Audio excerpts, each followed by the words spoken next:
J.Krishnamurti was born in a village called Madanapalli. I've been to his house where he was born and where he lived. A century-old house, a cute little house, a nice place. It's kept like a monument for him today. At one time in early 20th century and late 19th century, theosophy spread across the world in a big way. This was started by Madame Blavatsky, who had a great interest in occult and mysticism, and she spent late 19th century and early 20th century saw a lot of British and other European seekers of mysticism traveling to India and exploring and writing lots of books, many of them, you know. Max Muller, Paul Bronton and many others. Blavatsky was even before them. These are all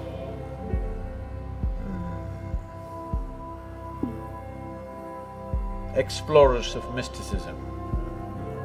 It was in those days not like going to some place to learn, it was an adventure that you really have to take off on a horseback and go to a strange country, battle all kinds of things, try to meet the right kind of gurus, and it was a whole adventure. So they put themselves through all this. Madame Blavatsky traveled to all kinds of places. She went to Tibet, she went to India, and then she came down to Tamil Nadu and set up the Theosophical Society out there, which still is there. And then their dream became to produce a perfect being project. Then they unearthed this information.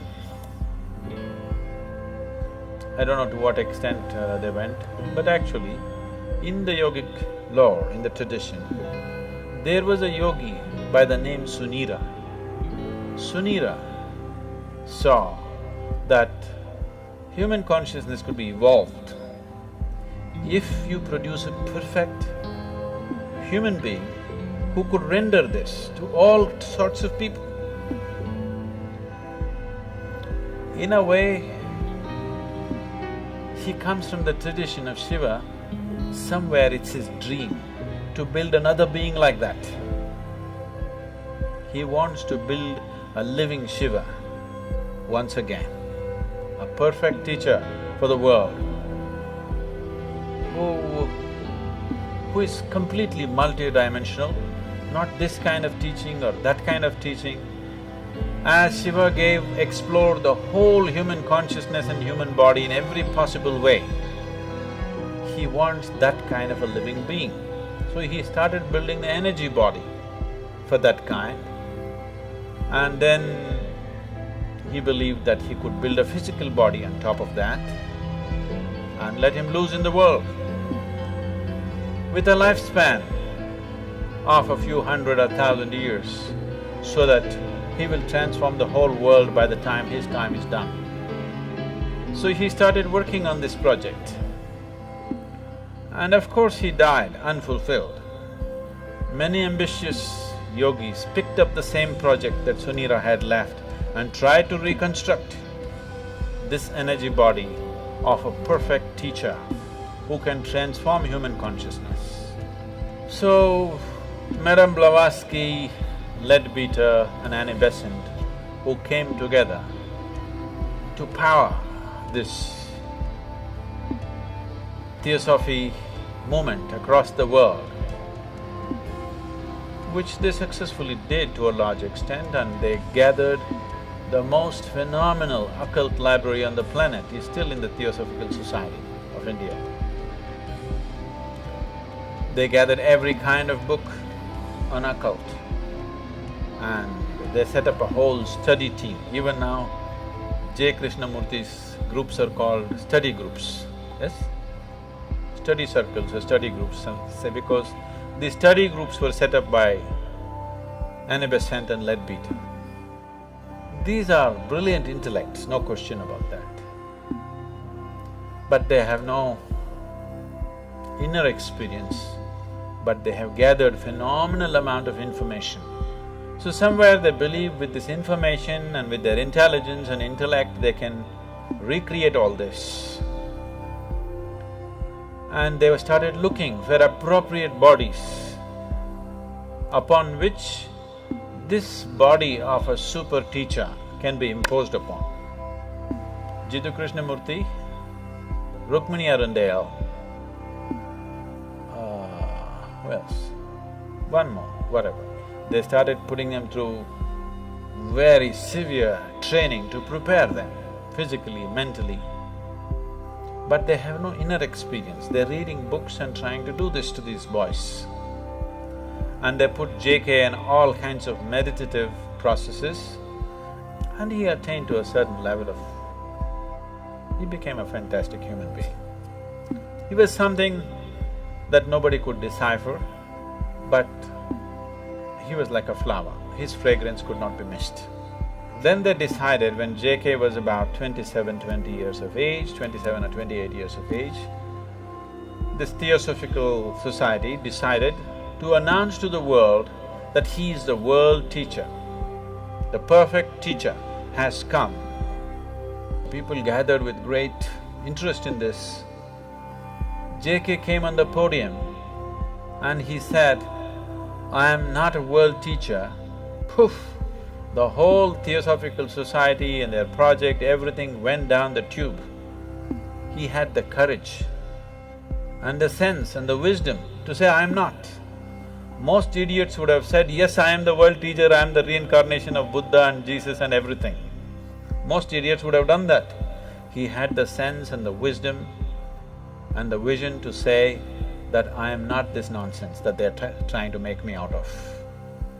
And JK came out of Theosophy and he started speaking. He's a brilliant speaker. So people gathered around him, enormous wisdom and sense. So when he spoke, people sat rapt. Quite magical, the way he speaks. You know, somebody was talking to me, when I was just 17, 18 years of age, someone was talking to me, JK study circles, it was fashionable. For all those people who think they're intellectual, you have to read JK, you have to listen to JK's audios, otherwise you're not intellectual enough. In the Indian intelligentsia, if you have not read JK, Kierkegaard and Dostoevsky, you have no brain actually. That's how it's treated. So it's like fashion. For everybody, they should have read this, whether they get it or they don't get it. You read Dostoevsky, you read Kierkegaard, you read J.Krishnamurti, means you got some brain working. That's a gauge. So, people were talking, JK, he's something every Saturday afternoon, they have a study circle where they play some audio tapes and his books are there and things. Some of my friends invited me and I went. So they were playing a short video. The man was sitting like this is the first time I'm seeing him, the first time I'm listening to him. He was still alive at that time. Just the integrity of the person is spilling all over him. Just the sheer integrity of the man cannot be missed. So, I didn't do much reading, I heard a few audios and watched a few videos. I enjoyed him, but I was too wild to listen to anybody. I had no time for anything. Life was calling me all the time. So I had no time to listen to my parents or my teachers or JK or IJ or XYZ, you know. I had no time for anything, so I left the study circle and went on. Maybe I attended this for about 5 weeks, I remember very well. It was about 5 weekends I went there, every Saturday afternoon, just for about an hour and a half. They would play 1 half an hour video or audio, and then they'll all get into discussion and one big confusion. Because nobody around him understood what he's talking about. Because he refuses to use any method, he refuses to use any example, he refuses to use any parable, any story, any joke or anything. Just This is just intellectual dissection. This is called as Gnana Marga. This is pure Gnana Marga. Gnana means the way of the intellect. Out of these 7 billion people, if you find 10,000 people who have that kind of a razor-sharp intellect, who can, without any kind of context, they can go on slicing things, you will not even find I don't think you'll find 10,000. Maybe you'll find 1,000 people. And those 1,000 people may not be interested in the spiritual process. They may be trying to slice through the stock market, they may be trying to slice through something else. So, around JK, everybody could feel the man is special, but nobody could get what he was talking about, because he refused to play the role of a guru, he refused to initiate anybody into anything, he refused to give any kind of method, any kind of process. He said it anyway happen. It is true. Anyway it will happen. But maybe after 1,000,000 lifetimes. So if you are in a hurry, either you must have that kind of an intellect, which is rare, or you must be willing to use the other faculties that you have of body, energy, emotion, all these things. He went driving on one wheel of his car. He is good at it, but nobody else could get to do it. Fantastic human being. When he was there was a fragrance, when he's gone, only books, because there's no living process. So Khalil Gibran said about J.Krishnamurti, when I walked into the room, JK was sitting and Khalil Gibran went to meet him. He said, when I walked into the room, I walked into a wall of love. It just hit me in the face. See, you would never associate JK with love. He's not a loving man. That's not how he looks. He's like this. He definitely doesn't look loving, but he's very loving. His energies are absolutely compassionate, but his words are like knife. So, people felt something, but they couldn't figure what it is. They couldn't get a hold on it because he wouldn't give a hold. He said, if you hold it, you may get stuck with this, so don't hold. If there were millions of razor-sharp minds in the world, that would have been a fabulous way to do things. But in today's world, in the existing way the humanity is, the way people's intellects are entangled in 1,000,000 things, that method is just not going to get anybody anywhere. It's a beautiful process, but there must be people who can digest it, isn't it? So, J. Krishnamurti was like a flower. His fragrance was felt when he was alive, and that's all. His words are good.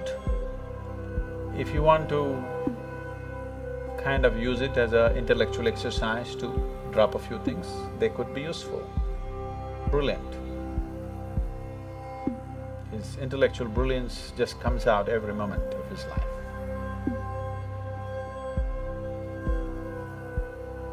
He started a few schools which are wonderful schools, which are still on. I must tell you my association with him. When I went to this